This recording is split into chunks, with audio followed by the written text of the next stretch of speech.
Hello, everyone. Today, I'd like to talk about Japan's employment ice age generation and what happens when a society teaches people to care only for themselves.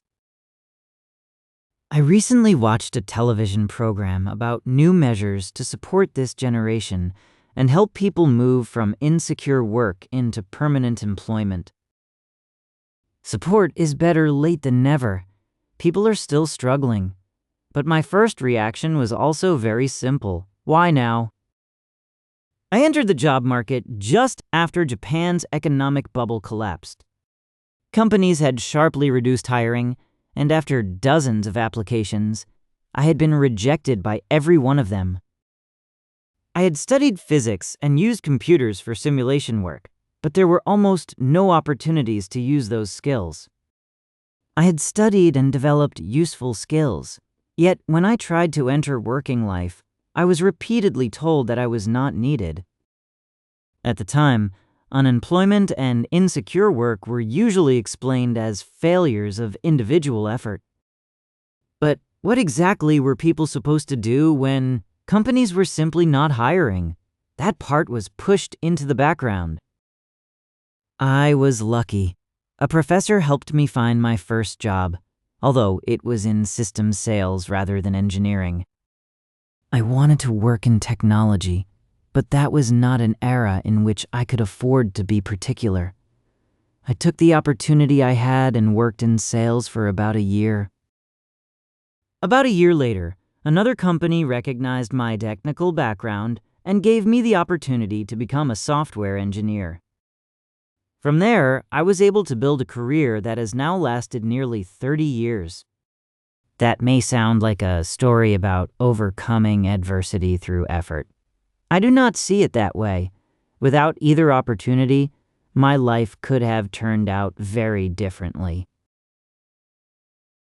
30 years later, the government finally talks about supporting this generation.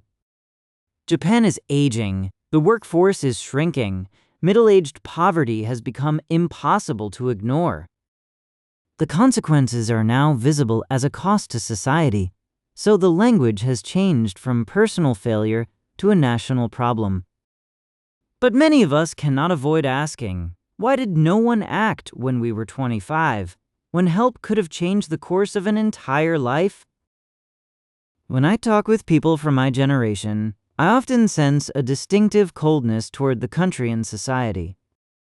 It is not necessarily anger.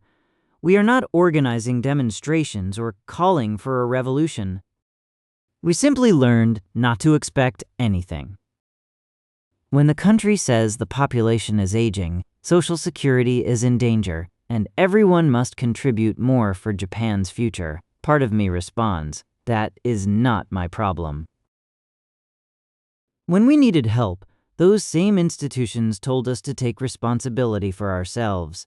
It is difficult to feel loyalty only when the institutions themselves are in trouble. This does not mean that I hate Japan. I am attached to my family, to Tokyo, and to the culture, history, language, convenience, and safety of the country where I grew up. But attachment to Japan as a culture is different from attachment to the Japanese state or confidence in its present social system. To use an extreme example, I would strongly resist Japan being absorbed by a system that threatened freedom of expression. But if someone said Japan would become an American state tomorrow, part of me might simply say, perhaps that would be fine. That is how wide the emotional distance between culture and government can become. The lesson was clear. Do not depend on the government or your employer. Take care of yourself. So, I developed technical skills. I tried to make sure I could still earn a living if I left my company. Even in my 50s, I continue following AI and learning new technologies. I do not expect the government to protect me in retirement. In that sense, I have been an exceptionally obedient student of the lesson I was taught 30 years ago.